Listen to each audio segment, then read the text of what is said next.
Hey everybody, another commentary video for you here. Today was bench, squat, and then bench again.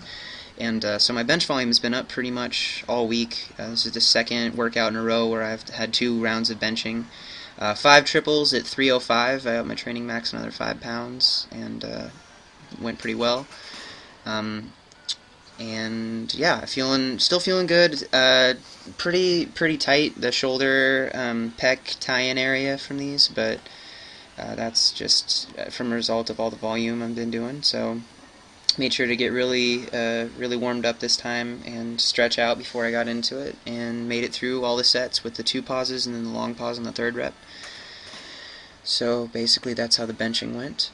And today the topic that I wanted to talk about, other than the training footage, is the reason that I train the way I do, the reason I run Shaco, and what my goals are while running a powerlifting program, and what my intention is whenever I'm running a training cycle. And so I'm going to touch on that as soon as I intro the squats here. I made a decision today that I thought would be kind of a cool idea to train it, but it ended up being really tough. Is that I put the my rack height one lower than I usually do, which is about a 3-inch difference on these pins, because I thought maybe if I went to a meet and they got my rack height wrong and I just had to adjust on the fly, I'd like to mentally be prepared for some little chaotic thing like that.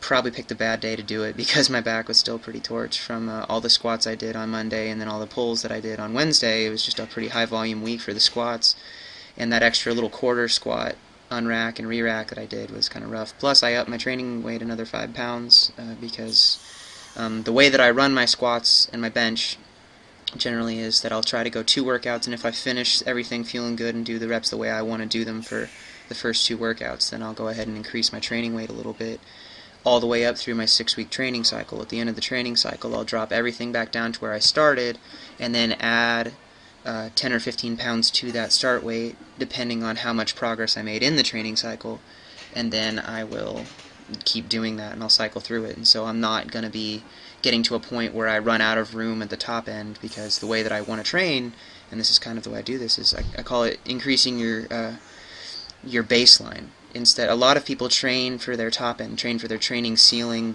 when they go in on a great day, when they're feeling just at their all-time best, what is the most possible weight they can put up, which is what you'd think a meet would be. But it is more important to me to be consistent, to know that I'm going to go in and I don't have to be having an amazing day to perform well. And so I'm trying to raise my baseline strength by increasing the amount of my start weight a little bit at the beginning of each cycle, so that, you know, instead of running into the top end and getting stuck with your high ceiling and having everything have to be correct and right for that to work, I would rather be more consistent no matter how I feel and go to a meet and make everything look easy than absolutely, you know, because I plan on doing this for a while, and it takes you some time. This is kind of a patience program. This training this way teaches you how to be patient with your goals and set long-term goals where it's not just this next meet, but how I want my strength and my performance of these lifts to progress. One of the reasons that I really am a fan of training with this method, the Shaco method, and doing whatever my own changes are to it, but I like that it focuses on your squat, your bench, and your deadlift, and you train those lifts often, and you train them hard. It's the workouts are not easy, but you do a lot of reps at those lifts, and it doesn't all come down to one set. I like that I get to work on my technique, and even on my worst looking, you know, set, I've had a couple of these squats, I had a couple of little form breakdowns where I'll lose my back tightness or my knees will start to collapse in. That happened a lot to me today, but it gives me a chance to constantly work on those. And anybody who follows my channel, you know, often knows that I'm a musician, and I kind of, the way I think about it is, if I wanted to learn to play the piano better, I wouldn't practice the saxophone. You know, if I want to learn how to squat, bench, and deadlift better, I have to work on those lifts. The same thing with an Olympic lifter. The farther you get away from the lift as it's performed in a meet, the less direct carryover it has. And I heard that from Mike Teixeira, who's one of my biggest motivators in powerlifting. I love watching his stuff. You see here I'm doing double pause bench, and I was only able to do that for 2 sets of the 265 because I was so trashed. And on this one, it was 4 sets of 5, but on this set, I only ended up being able to do the first 4 reps with the double pause before I had to just press out the second pause.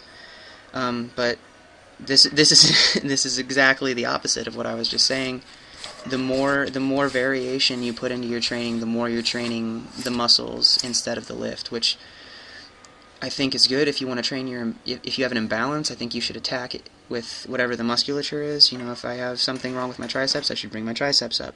But if there's something wrong with my bench that I can work on, I want to work my bench to get that better as a lift. I'm not necessarily training the muscles. I'm training the lift as a competitive motion, as my mechanics and, you know, my ability to put it all together. I came back over for my squat accessory type stuff, and I decided that I was in a bit of a time crunch, and I was already feeling pretty trashed, and so I didn't want to do anything too crazy. So I put on 315, decided to do 20 reps with no belt, and I knew that my technique was going to start suffering a little bit, but this was honestly just for blood flow to the area. But it also gives me a little bit more time to talk to you guys. So I do want to make that clear. If you want to get better at being a powerlifter, I feel very strongly that you need to train the lifts as the lift for the purpose of increasing your ability to do that more. And that might sound a little weird, but I think that the farther you get away from it, the more other movements you're adding in, the less direct carryover you're getting, and the less proficient you will be able to get in the same amount of time at those lifts. So I would say that is the main draw for me of this program. I love that I get to work on my technique for my deadlift twice a week. I love that I get to work on my technique for my squat twice a week. I love that I get to work on my technique for bench 3 days a week, and then I get to do some overhead work to bring up those weaknesses. And so it's very important to me that people understand the reason that I'm doing this is not because I don't like doing other things. I've done other stuff. I've played around with strongman. I've played around with, you know, I started out training with a body part split and really focused on training the muscles. And just the most success I have had has been to kind of approach it like an Olympic weightlifter or someone else would, of the only reason, you know, the only thing I'm competing in are those 3 lifts. Those are the only things that I need to work on. And if I'm not doing an exercise that is designed to bring one of those 3 things up directly, it's kind of fluff, and you know, I'll have plenty of time over my training to bring up weak points and stuff, but those are the 3 things that matter the most, because that's the total, and that is the goal that I'm pursuing. So thank you guys for watching. I know it was another longer video, but a couple of you said you didn't mind that so much, so thank you for all the continued support, and I will be in tomorrow to be doing my pause deads and my overhead work. So thanks again, and I'll talk to you then. Bye.